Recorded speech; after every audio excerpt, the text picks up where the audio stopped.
नमस्कार साथियों। जिस तरह से चाइना का सेंट्रल बैंक, चाइना के इंडस्ट्रियल जो वहाँ का डिमांड है, या फिर चाइना के लोग सिल्वर और गोल्ड को बाय कर रहे हैं, क्या ये बबल बन रहा है? आने वाले टाइम में ये बबल फूटेगा।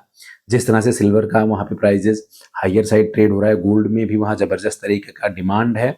और कल जो इस्लामाबाद में अमेरिका, ईरान का मीटिंग है उन 10 पॉइंट्स को लेकर के, जिस पर डिस्कस होना है। उसके बाद क्या इजराइल उस पर सहमत होगा, स्पेशली लेबनान को लेकर के, जो वहाँ पे हिजबुल्ला ग्रुप है, क्या उस पर इजराइल आने वाले टाइम में अटैक बंद करेगा और यहाँ सीज फायर हो पाएगा?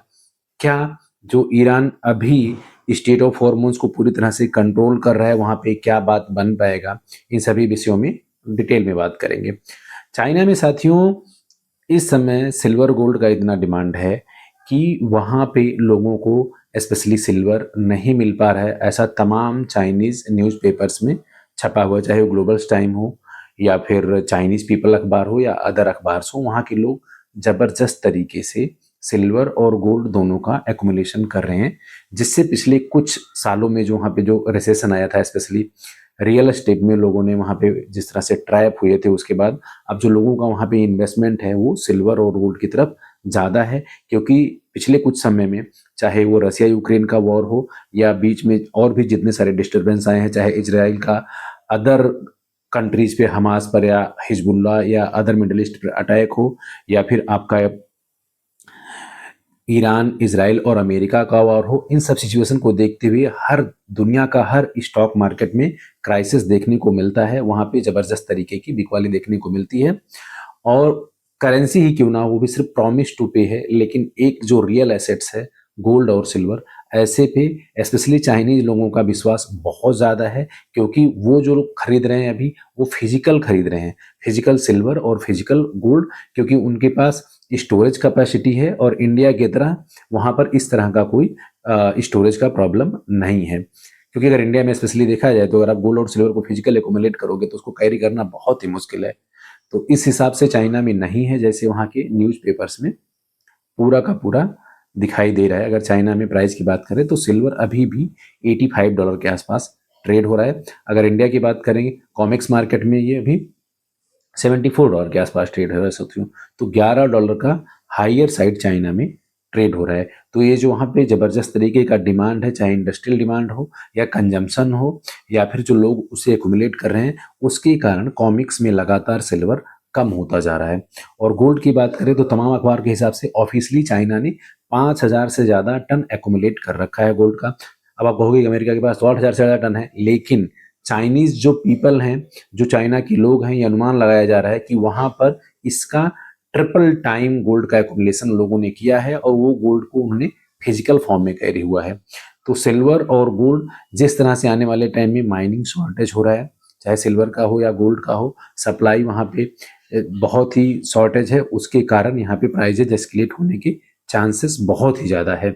लेकिन ये कितने टाइम में होगा ये कह पाना बहुत मुश्किल है। ये 1 महीने में भी हो सकता है, नेक्स्ट 1 ईयर में भी हो सकता है। लेकिन अभी आज का जो न्यूज़ है चाइना का, ये मैं आपके सामने रख रहा हूँ। अगर बात करें वॉर के अपडेट की, तो कल जो डिस्कशन है जेडी वेंस के साथ, उस पर किस हद तक वहाँ पे चीज़ें फाइनलाइज हो पाएंगी ये देखना बड़ा मुश्किल होगा। उसके बाद में वहाँ पे क्रूड ऑयल के भाव में देखने को मिलेगा, क्रूड ऑयल वहाँ पे तेज होता है या वहाँ पे गिरावट आती है।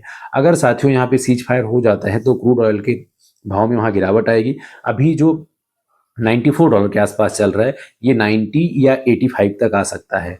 अगर ऐसा हुआ, सीज फायर वहाँ पे हुआ, क्रूड ऑयल के भाव वहाँ पे गिरे, तो वहाँ का जो स्मार्ट मनी है वो स्पेशली शिफ्ट होगा सिल्वर और गोल्ड की तरफ।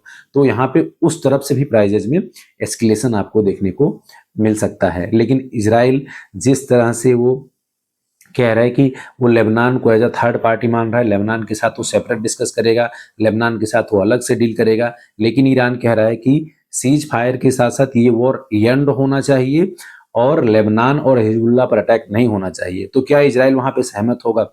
ये सबसे बड़ा वहां पे पॉइंट है। क्योंकि जो अमेरिका ने अटैक किया था इजराइल के साथ मिलकर के, वहां पे भी वॉर को लीड इजराइल ही कर रहा था, इजराइल के ही कहने पे यहाँ पे अटैक हुआ था। क्योंकि चाहे यूरेनियम इनरिचमेंट का हो प्रोग्राम जो ईरान चला रहा है, या लॉन्ग रेंज की जिसके पास मिसाइल्स हैं उसको लेकर के, चाहे वो अब स्टेट ऑफ हॉर्मोन्स को पूरी तरह से कंट्रोल करने की बात हो, और हिजबुल्लाह पे और हमास पर अटैक ना करना हो, ये जो मेजर पॉइंट्स हैं इन पर सहमति बन पाना यहाँ पे आसान नहीं दिख रहा है, क्योंकि अमेरिका के ऊपर गल्फ कंट्रीज का बहुत ज्यादा प्रेशर है।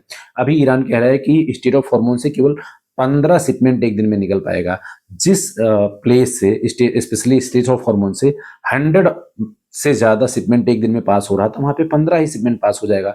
तो गल्फ कंट्रीज चाह रहे हैं कि वहां से ईरान का कंट्रोल हटे, और हटे ना तो कम हो, जिस तरह से सप्लाई स्मूथ हो। और जैसे सीज फायर होता है, फिर जब जितने सारे ऑयल के आपका डिपो है अगर वो ऑपरेशनल होते हैं नेक्स्ट 1 से 2 महीने या 6 महीने में, तो सप्लाई बढ़े। और यहाँ पे जो गल्फ कंट्रीज का बिजनेस है, चाहे कतर हो, बहरीन हो, यूएई हो, अबू धाबी हो, यहाँ से लोगों का बिजनेस फिर से रिवाइव हो। तो इन सब चीजों को लेकर के अमेरिका के ऊपर प्रेशर है कि उसको पूरी तरह से खुलवाया जाए, ईरान का वहां से कंट्रोल हटवाया जाए, अगर हट नहीं सकता है तो कम किया जाए।